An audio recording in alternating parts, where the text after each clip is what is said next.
প্রাক্তন শিক্ষিকা, আমাদের সকলের আদরের মাননীয় বনিদি, আমাদের বিদ্যালয়ের মাননীয় প্রাক্তন শিক্ষক মহাশয় শ্রদ্ধেয় সুনীলবাবু, সুনীল স্যার, যার কথা আলাদা করে বলতে হয় যে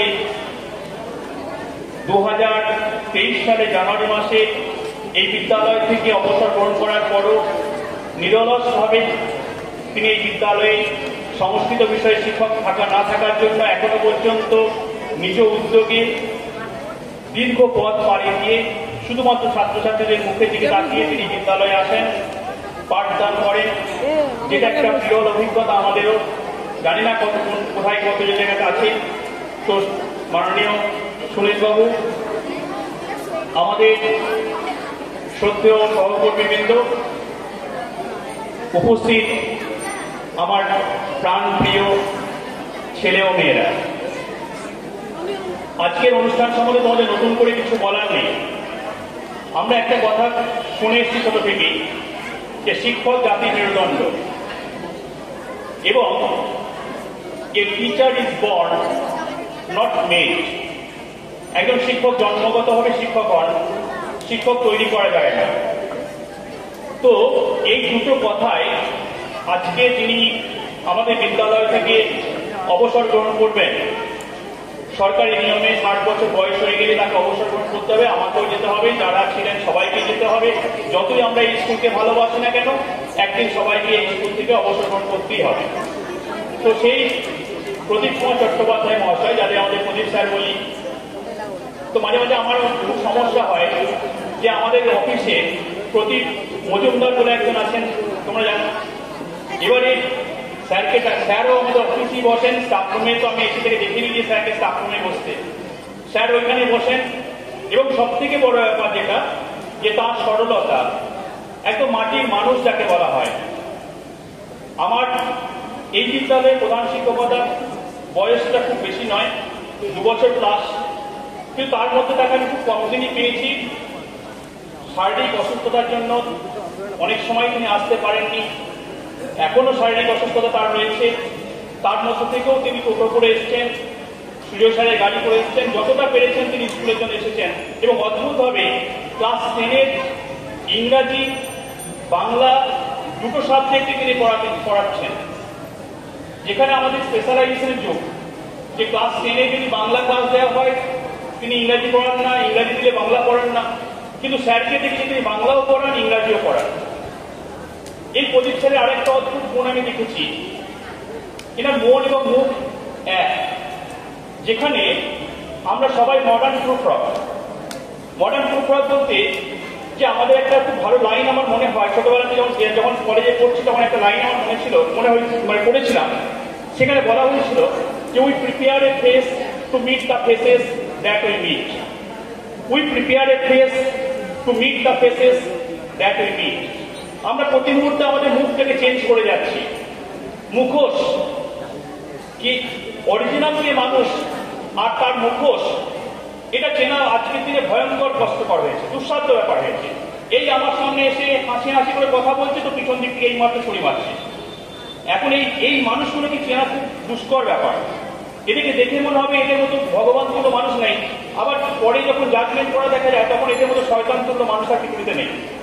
কিন্তু প্রদীপ কুমার চট্টোপাধ্যায় সম্বন্ধে আমি এই কথাটা ব্যাখ্যাহীন ভাষায় বলতে পারি, যেটুকু সময় তাকে পেয়েছি, যে তার মুখ এবং মুখোশ দুটো একই। সরলতা এবং কি বলবো, সত্যবাদিতা অদ্ভুতভাবে তার কাছে শেখার আছে। এই বিষয়ে আমি তার ছাত্র। যখন একটা বিষয় সামান্য, আমি খুব কম দিন ওনাকে পেয়েছি, যারা এখানে আরো বয়স্ক মানুষ আছে তারা তার সম্বন্ধে বলতে পারবেন। সামান্য একদিন একটা ঘটনা, একটি অভিভাবক এসে মোবাইল নিয়ে সমস্যা স্কুলে, মোবাইল আমি আনতে দেবো না তোমাদের। আমি যখন আসি স্কুলে তখন সবাই ছেলেরা মোবাইল নিয়ে আসলো, মোবাইল ব্যাগে ব্যাগে ঘুরছে, মোবাইল বন্ধ করবো। একটি ছাত্রী, খুব সম্ভবত জামাইবাবু, এসে চিৎকার চেঁচামেচি করছে আমার ঘরে। প্রদীপবাবুকে দেখেছিলাম যে তিনি আমার পাশে, অনেক মাস্টারমশাই ছিলেন, দিদিমণি ছিলেন, কিন্তু প্রদীপবাবুকে দেখেছিলাম আমার পাশে দাঁড়িয়ে, তার ওখানেই বাড়ি, কিন্তু ভাবেননি যে তার বাড়িতে তার যে প্রতিবেশী তার যে ক্ষতি হতে পারে, যেখানে আমরা সবাই মেপে চোপে চলি যে কোনখানে কথা বলবো, কোনখানে প্রতিবাদ করবো, কোনটা প্রতিবাদ করলে আমার লাভ, কোনখানে প্রতিবাদ না করলে হেডমাস্টার বিপদে পড়বে। এই জায়গাটা আমরা মেপে চোপে যেখানে চলছি, সেইখানে প্রতিপক্ষকে দেখেছিলাম সাংঘাতিকভাবে প্রতিবাদ করলেন তার প্রতিবেশীর বিরুদ্ধে। শ্রদ্ধায় মাথা নত হয়ে আসে এই সব মানুষদের দিকে, যে এরা প্রতিবাদ করতে জানেন এবং সঠিক জায়গায় প্রতিবাদ করতে জানেন। যেটা বললাম তোমাদেরকে, মুখ এবং মুখোশ, এই জায়গাটাতে আমি অদ্ভুতভাবে তার কাছে শিক্ষণীয় আছে যে যেটা সত্য সেটা সত্য, যেটা মিথ্যা সেটা মিথ্যা। এই কথাগুলো বলার লোক আজকের দিনে সমাজে খুব কমে যাচ্ছে।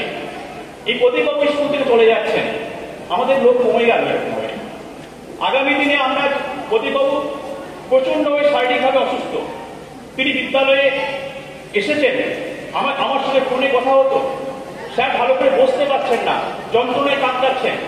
স্কুলে এসে কিন্তু বলতেন না যে স্যার ক্লাসে যাব না।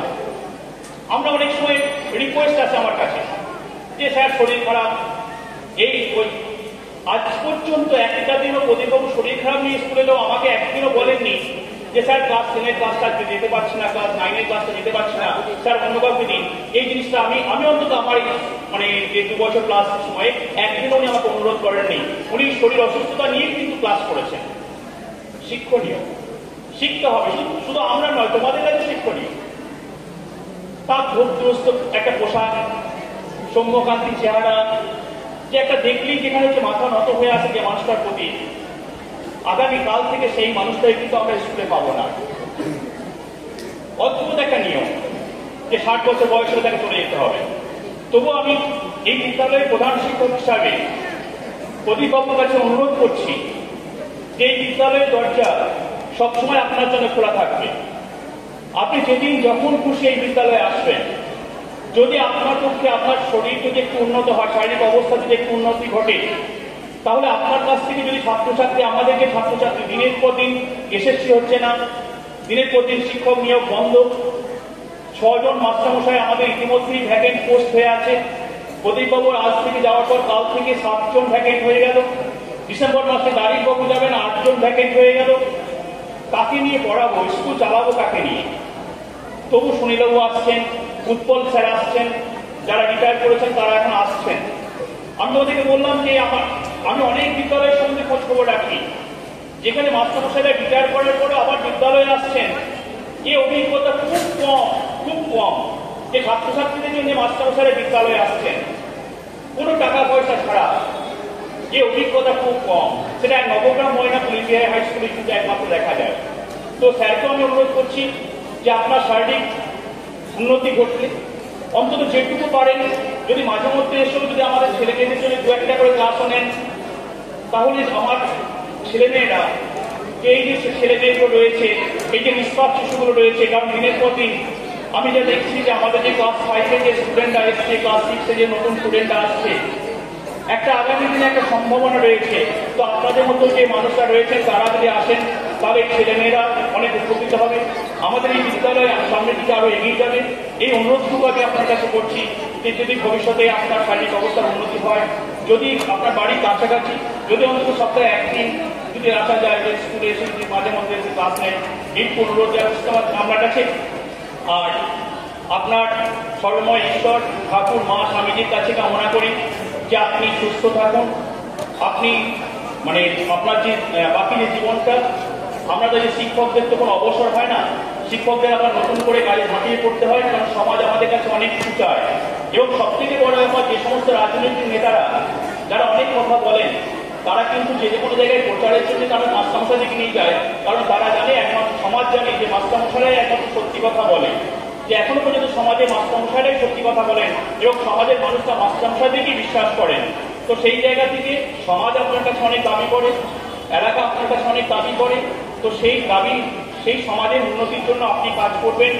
ঠাকুরমা স্বামীজির কাছে আপনার আবার যে মঙ্গল কামনা করছি, আপনার পুত্র মঙ্গল কামনা করছি, আপনার পারিবারিক মঙ্গল কামনা করছি।